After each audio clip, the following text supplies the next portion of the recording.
네, 담대한 투자 시간입니다. 반도체를 다루시는 분들은 참 많습니다. 하지만 저 개인적으로 많은 스토리와 입체적으로 반도체를 바라보는 분은 이분이 단연 최고인데요. 유니스토리 자산운용 김장열 본부장 모셨습니다. 본부장님 안녕하십니까? 네, 안녕하세요. 오셨으니까 네네. 거두절미하고 네. 최근 미국의 기술주들의 조정이 네네. 좀 심했잖아요. 네네, 그렇습니다. 자, 이럴 때 국내 반도체주를 사야 되는 겁니까? 네. 좀 찝찝하죠. 네, 이제 TSMC, ASML, 그다음에 엔비디아 자체는 이슈가 없었지만 고점에서 10% 이상 빠졌기 때문에 아직 20%, 어저께는 4% 반등했는데 두 가지는 이유가 있었고 한 가지는 좀 센티먼트가 반영된 거잖아요. 결국은 이거를 극복할 수 있는 거는 반도체 실적밖에 없거든요. 삼성은 실적 나왔죠. 근데 하이닉스는 안 나왔잖아요. 결국은 이번 주 말에 나오는 목요일 나오는 하이닉스에서 실적 플러스 전망을 어떻게 주냐 여기에 모든 게 달려있다고 그건 과언이 아닙니다. 그거 끝나고 나면 엔비디아가 실적 나오는 5월 22일까지 기다려야 되거든요. 그러니까 펀더멘털적으로는 그 두 회사의 실적의 톤에 따라 갖고 오늘 일부에서 어느 그 UBS 증권인가 미국에서는 그 빅테크에 대해서 빅텍 7 말고 6를 중립으로 낮췄던데 시간이 지나면 질수록 올해 성적이 좋을수록 내년에 성장성은 떨어질 수 있는 가능성은 있거든요. 전반적으로. 그런 우려가 또 한번 엄습할 수 있기 때문에 아주 큰 분기점이 될 것 같아요. 뭐 반반이죠. 어떻게 나올지 모르니까 실적은 좋게 나올 것 같습니다. 근데 커멘트가 어떻게 나올지 몰라요. 그럴 때는 반도체 말고 장을 빠져나가는 생각이 없으면은 한 반 정도는 그 전에 사고 그다음 나머지는 실적의 커멘트를 보고 나서 더 살지 아니면 줄일지 이 판단을 이번 주 금요일 그 다음에 다음 달 중순 이전에 두 번에 걸쳐서 판단을 하셔야 될 것 같습니다. 네. 현재는 약간은 중립에서 약간 오버웨이트, 약간 중립적에도 가까운 오버웨이트라고 보시면 되겠습니다. 중립에 가까운 오버웨이트 말씀 주셨는데 말씀 중에 좀 재밌는 부분이 있었어요. 하나는 이벤트성으로 보면 네네. 하이닉스의 실적은 뭐 잘 나올 거다. 네네, 하지만 그렇죠. 커멘트가 중요하다라는 네네. 말씀 주셨고 그게 지나고 나면 엔비디아 실적은 2월 말에 있었으니까 이제 5월 말이죠. 5월 22일. 그렇죠. 네, 그럼 그동안 이제 공백기가 있을 거다라는 말씀 주셨는데 자, 차근차근 하나부터 좀 보도록 하겠습니다. 말씀 아까 주셨던 것처럼 UBS가 원래는 매그니트센트 7이었는데 테슬라는 이제 조금 제외된 것 네, 같습니다. 제껴놓고. 네. 네, 이제 6개 기업들의 업황을 어쨌든 둔화시켰단 말이죠. 그럼 좀 부정적으로 보는 거 아닙니까? 일단 표면적으로는 업황이 어떻게 해서 어떻게 둔화돼 이런 정성적인 코멘트는 별로 없었던 걸로 보여요. 그러니까 수치적으로 올해가 40% 정도 6개를 합치니까 EPS가 성장하더라. 작년 대비했을 때 올해가 엄청난 성장이죠. 40% 성장이면 심플리 미국 회사니까 한 30배 줘도 되는 거 아닙니까? PER로. 그런데 이것이 내년도에는 10% 후반대, 17%인가로 내려간다는 얘기거든요. 내년에 그로스가 높아지지 않으면 올해 PER 30배, 40배 올라갔던 것이 어느 순간은 내려간다는 얘기를 하는 거기 때문에 거기에 있어가지고 이 친구들이 매크로하고 연관돼서는 얘기는 안 했습니다만은 아마도 그 매크로하고도 연관돼서 성장성은 떨어질 거다. 뭐 구체적으로 엔비디아나 이런 걸 분리는 안 했습니다만 그런 업체가 나누어지겠죠. 그러니까 빅6가 전부 다 저성장으로 간다고 볼 수는 없겠습니다만 올해가 많은 성장을 이룬 만큼 주가가 만약에 지금 레벨에서 더 올라간다면은 그 레벨은 다시 헤어컷이 필요하다. 이렇게 저는 읽혀지고 있고요. 한국은 조금 다른 게 있습니다. 한국은 이제는 레거시 프로덕트를 있고 HBM이 선순환적으로 전반적인 레거시 프로덕트까지 끌어올려서 이익의 흐름이 올해보다도 내년도 상반기까지 더 올라갈 룸이 있어서 약간 타임 렉가 있긴 있을 수 있어요. 근데 문제는 타임 렉가 있다 하더라도 목표치를 하는 목표 주가 아까 다른 분 말씀하시는데 삼성하이닉스 그런 것이 목표 주가가 애널리스트가 얘기하는 것만큼 못 가고 헤어컷 당할 가능성이 있죠. 미국이 만약에 내년도에 그로스를 컨선하면 한국의 목표 주가 역시도 12만 원, 25만 원 이렇게 부른 삼성하이닉스는 그 갭이 있을 수밖에 없다는 거고 그 갭까지 얼마만큼 빨리 올라갈 것이냐 중요한데 그게 제가 한 2분기, 3분기 넘어갈 때 피크가 될 것 같거든요. 근데 지금 금리라든지 인플레라든지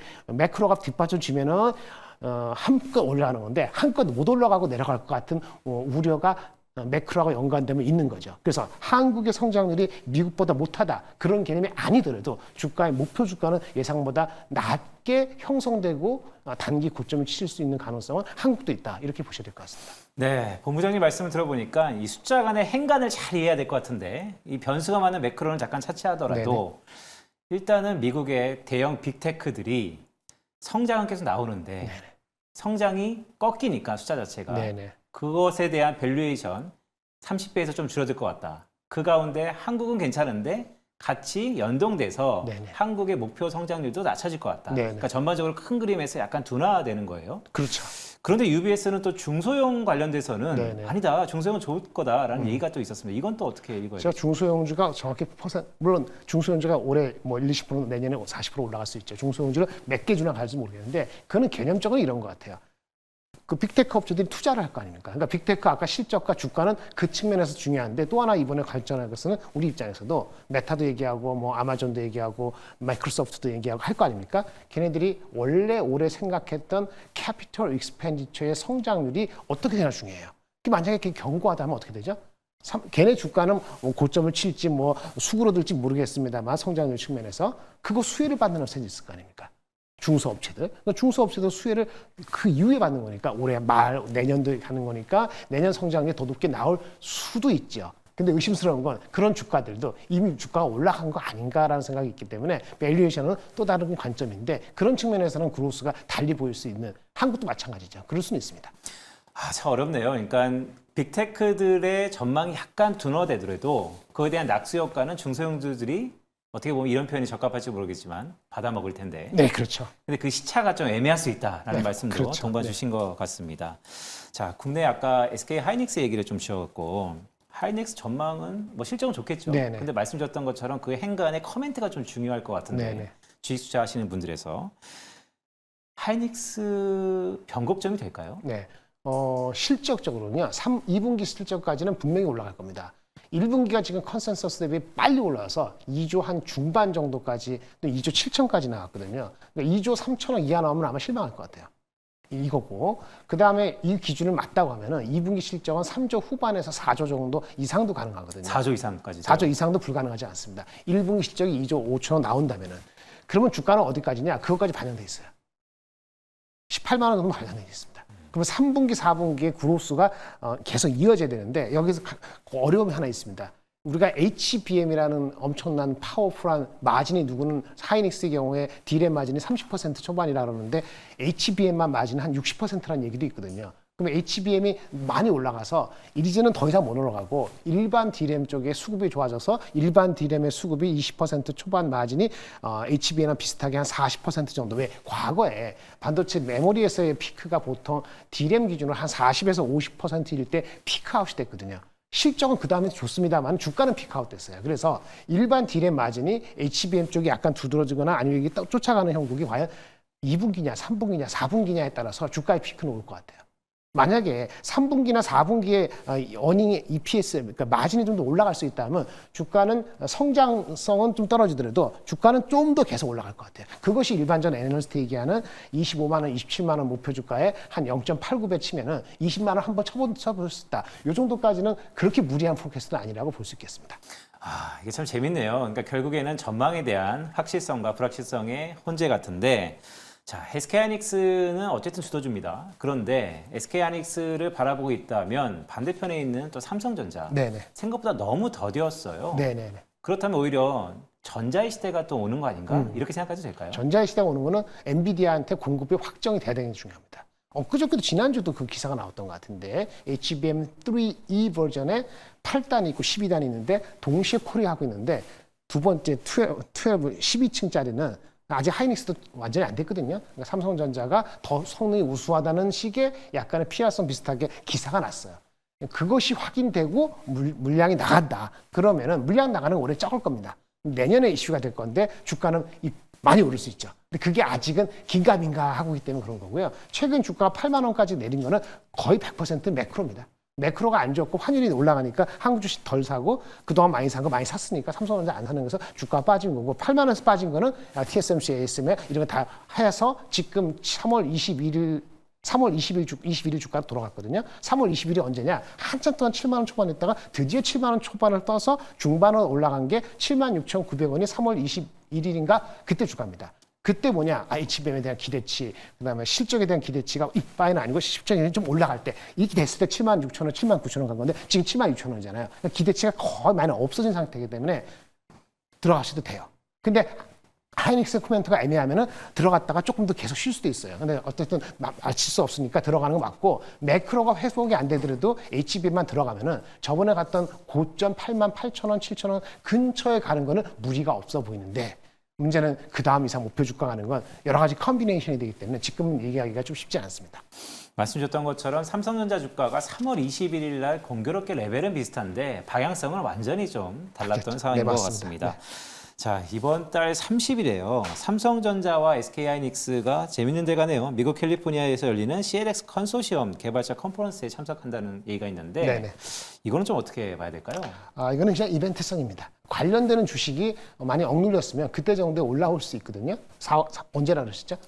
30일입니다. 30일 삼성전자 실적 나오는 날이네요. 삼성전자 실적 나오고 뭐 저기 슈퍼마이크로 컴퓨터는 30일에 나와봤자 밤이니까 5월 1일 쉬니까 5월 2일인데 그때 그거 나오는데 주식 시장이 애매하다면은 그때 너무 스몰 캡에 익스포저가 많으면은 약간 헤어컷하는 게 좋습니다. 왜냐하면 CXL은 좀 먼 얘기예요. 28년 얘기입니다. 빠르면 27년도. 오히려 유리기판이 더 임팩트가 있거나 더 와닿을 수도 있어요. 근데 유리기판도 많이 올랐잖아요. 전반적으로 봤을 때 삼성이나 하이닉스나 한미반도체나 이런 중화장대한 것이 자리를 잡아졌을 때 다시 들어가는 겁니다. 지금은 성급하게 많이 들어가실 필요는 없고요. 개인적으로 확신이 있으면 조금 하는데 그 이벤트 났을 때 들어가면 안 되고 그렇죠? 이벤트 났을 때는 헤어컷하고 다시 보시고 이렇게 되고 CXL은 HBM을 대체하는 게 아니기 때문에 시장에서 20% 30% 임팩트가 있을 것이다. 실제 갔을 때 그렇게 보기에는 지금 너무 이릅니다.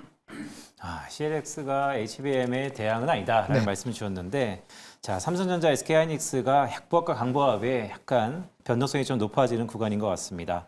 자, 다음 주 반도체 점검 이슈 한번 좀 볼까요? 뭐가 있을까요? 일단 이번 주에 하이닉스 나오고요. 무리 없게 나오고 2주 4천 나오고 커멘트 나쁘지 않게 나오고 이번 주에 PCE 2.7% 정도 이하 나오고 그러면 다음 주에는 분위기가 좋아질 것 같습니다. 미리 아까 어떻게 될지 모르는 거니까 반반이니까 밤 들어가면은 중소 종목 중에서 단기로 보면 단기 주가 많이 빠졌기 때문에 다시 HBM 볼 수 있고 한미반도체가 그런 의미에서 관심이 가고 있고 주가가 좀 빠졌습니다. 목표 주가 어떤 의미에 이런 조그만 주식인 중소 종목은요. 목표 주가 엄청 세게 부르는 사람이 있고 그 다음에 나중에 따라서 부르는 사람이 있어요. 그럼 따라서 부르는 사람들의 목표 주가하고 이익의 차이가 있는가를 봐야 되는데 최근에는 한미반도체가 16만 원 목표 주가로 준수하지 않게 낮게 나온 게 있어요. 근데 그게 어닝이 좀 더 보수적이지만 그게 믿을만 할 수도 있거든요. 그걸 기준으로 16만 원이면 13만 원이면 트레이딩 될 수 있는 이런 게 움직이고 좀 길게 5월 중순 6월까지 삼성전자 하이닉스가 계속 어쨌든 삼성전자 하이닉스 주가가 애매하더라도 이익이 좋아지는 거니까 투자를 늘릴 것이고 투자가 아니더라도 소재는 늘어날 것이니까 그러면 소재를 살 수 있는데 아마 끈덕지게